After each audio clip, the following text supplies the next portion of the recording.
series of earthquakes strike Indonesia, highlighting complex tectonic activity by Satori News. Indonesia has once again felt the tremors of the Earth's restlessness, as three earthquakes, each measuring a magnitude of 5, struck the nation within minutes of each other. The seismic events that occurred near Tobelo serve as a stark reminder of the tectonic volatility that characterizes the region. Located along the edge of the Pacific Ring of Fire, Indonesia is no stranger to such occurrences.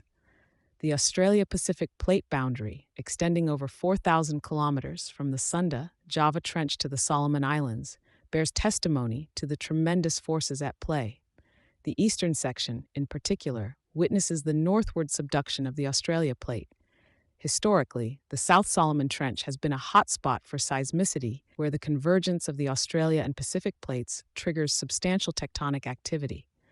Notably, a megathrust earthquake of magnitude 8.1 in 2007 near the western end of the trench unleashed a devastating tsunami, causing significant human casualties. Moving eastward to the New Britain Trench, interactions between microplates augment tectonic complexity.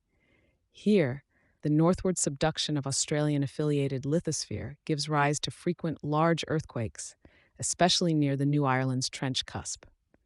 The area has witnessed numerous high-magnitude tremors, including zeniths of magnitude 8.1 that shook its foundations in the years 1906, 1919, and 2007.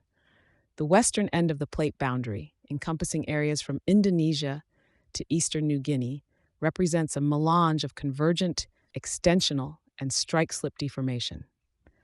The impingement of the Australian continental margin here has led to the uplifting of the New Guinea highlands and gradual subduction at the New Guinea Trench. Western New Guinea, featuring relatively undeformed lithospheric blocks such as the Bird's Head Peninsula microplate, contrasts with the collision-driven geodynamics prevalent across most of the boundary. Seismic activity, predominantly involving thrust and strike-slip mechanisms, accompanies the arc-continent collision and the movements of the local microplates. Further west, seismicity continues to trace the Australian plate's boundary as it runs from New Guinea to Sumatra. Here, convergence prevails, highlighted by the devastating earthquake in northern Papua in 1996, which resulted in the tragic loss of 166 lives. The disparate nature of the plate boundary is showcased in the east, where the Timor Trough, stemming from the collision of the Australia Plate's margin with the Eurasian Plate's volcanic arc, is now understood as a deformational feature and not a continuous subduction zone as previously thought. This disconnection of oceanic from continental lithosphere in the region has produced fewer interplate megathrust earthquakes, an observation supported by the relative scarcity of recorded significant seismic events between the Kai Islands to Sumba. However, the 1938 Banda Sea earthquake, with a magnitude of 8.5, remains a stark reminder of the underlying potentials.